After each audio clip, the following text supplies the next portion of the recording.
हम जो मध्य प्रदेश में जो गतिविधि चल रही है वक्फ कानून की, तो अब राजनीतिक गतिविधि भी है, दतिया का उपचुनाव है, तो वो भी महत्वपूर्ण है। ये विधानसभा के उपचुनाव का असर वहाँ 2027 में पर पड़ेगा।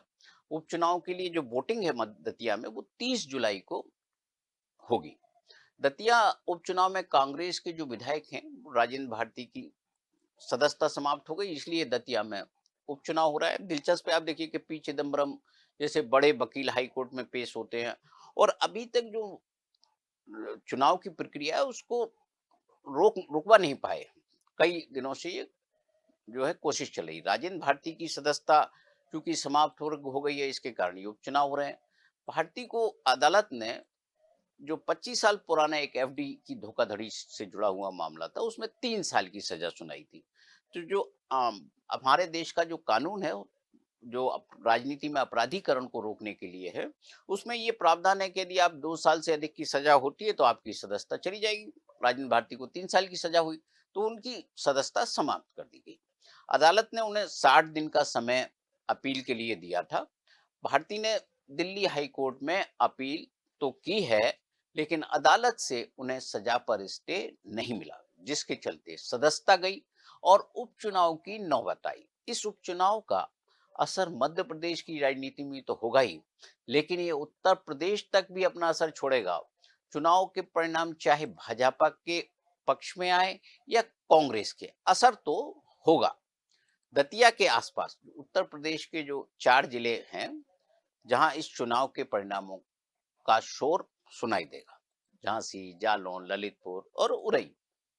मध्य प्रदेश में जिस तरह का माहौल है, उस अनुरूप दतिया में होने वाला यह विधानसभा का चुनाव मध्य प्रदेश के मुख्यमंत्री डॉक्टर मोहन यादव और प्रदेश कांग्रेस अध्यक्ष जीतू पटवारी की राजनीति की लाइन भी तय करने वाला हो सकता है।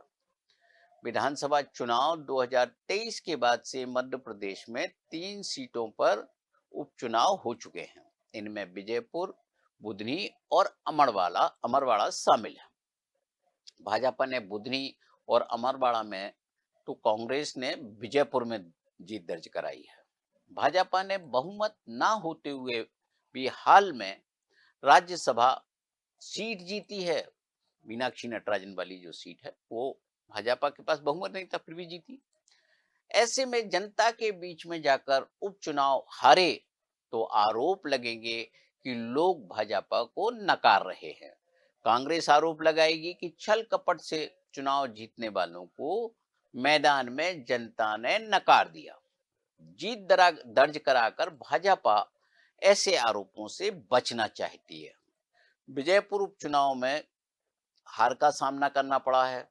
दूसरी सीट पर हारना मतलब सत्ता व संगठन के लिए खतरे की घंटी जैसा होगा। इसलिए किसी भी कीमत पर जीत के प्रयास होंगे। 2.5 साल बाद मध्य प्रदेश में 2028 में विधानसभा के चुनाव हैं। उसके पहले यह संभवतः यह अंतिम उपचुनाव होगा विधानसभा का। हार मिली तो कांग्रेस इसे भुनाएगी। सत्ता व संगठन के प्रयास होंगे कि ऐसा मौका ना दिया जाए। अगले साल स्थानीय निकाय के चुनाव हैं, जो वही 2027 की बात कर रहे थे हम। तो यहाँ से फिर वो माहौल बनना चालू होगा। जैसा कि 2018 का आपको याद हो कि मुंगावली और कोलारस के जो उपचुनाव हुए थे, उसने 2018 की राजनीति बदल के रख दी थी और भारतीय जनता पार्टी सत्ता से बाहर हो गई थी। तो यदि जो है दतिया उपचुनाव हारते हैं, तो उसका असर निश्चित तौर पर जो स्थानीय निकाय के चुनाव हैं 2027 में, उसमें भी पड़ेगा। स्थानीय सरकारों में भी दखल जो है जरूरी तो होता है ना राजनीति के लिए। इस लिहाज से यह चुनाव जीतने के प्रयास भारतीय जनता पार्टी पूरा जोर लगाकर करेगी।